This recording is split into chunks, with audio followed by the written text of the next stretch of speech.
More than 30 years ago, founder of Yayasan Pillar introduced and managed Malaysia's first ever international community help chapter with participation from 24 countries in Kuala Lumpur. Project was known as Sport 88.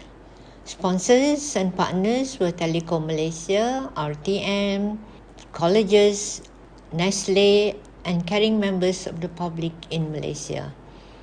Internationally, sponsors came from companies like British Airways and well-known singers like Sade and Celine.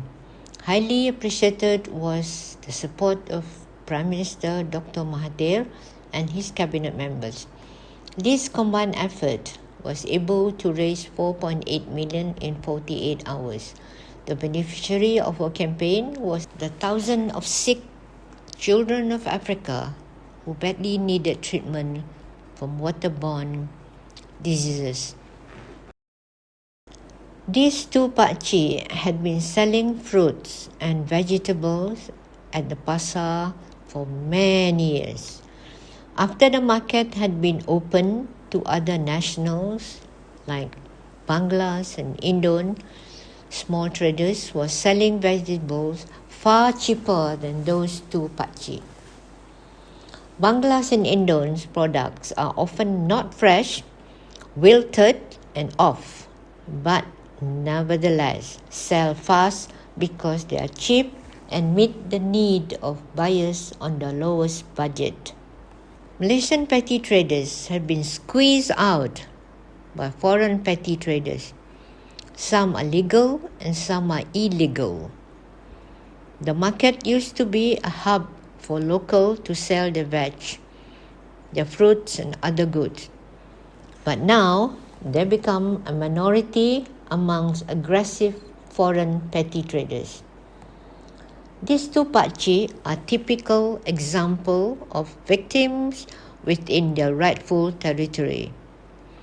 These Pak Cik do not wish to show their faces because they are sick and tired of the foreign invasion in the pasar.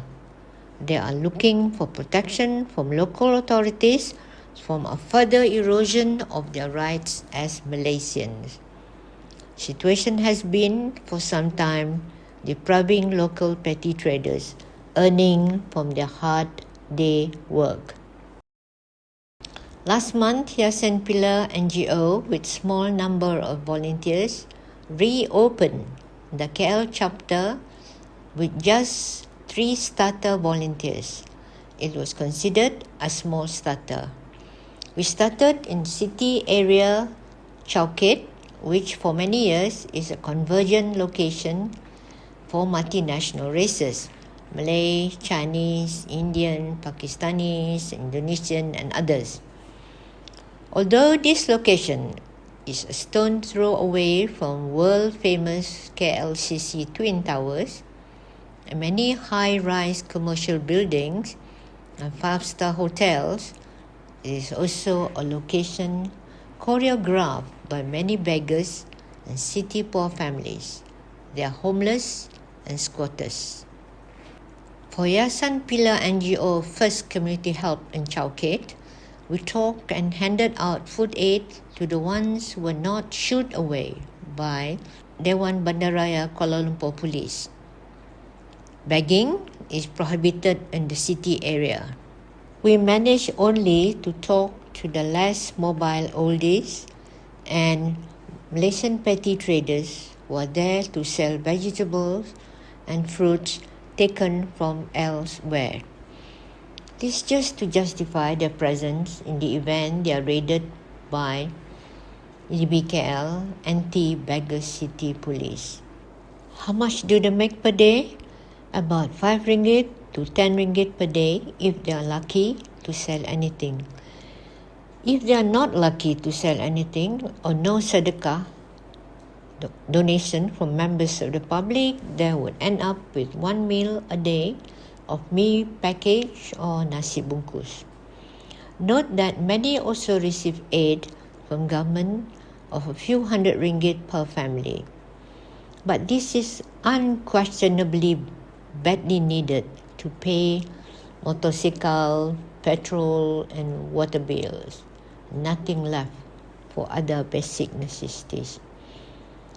There are also traders who make more than the petty traders, but their numbers are small, very small.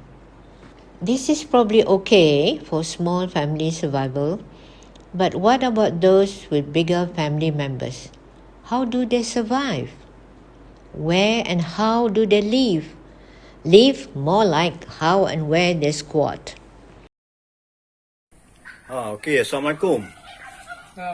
Nama siapa ni nama? Mahdi Bin Mak Azim. Mak Lazim. Mak Lazim ni jadi macam ni pasal apa? Lepas tu kena cucuk COVID ni. Berapa hari? Cucuk yang berapa ni? Yang 2 hari 3 hari lah. Oh, lepas cucuk 3 hari terus jadi stroke. Jadi penat-penat stroke tu. Lumpuh. Ni berapa lama dah? Dah bulan lebih saya baru bulan lah. Oh. Tu siapa yang tanggung Sini tanggung lah. Oh, sendiri tanggung Oh. Kementerian Kesihatan tak tanggung? Kata Oh. Tu dia tulis apa? Apa kata dengar kata ada kawan lagi jadi macam ni ke? Siapa dia? Pak Cik Razif bin Mat Lazim is paralyzed following vaccination of COVID-19, and he had been deprived of his regular income since then.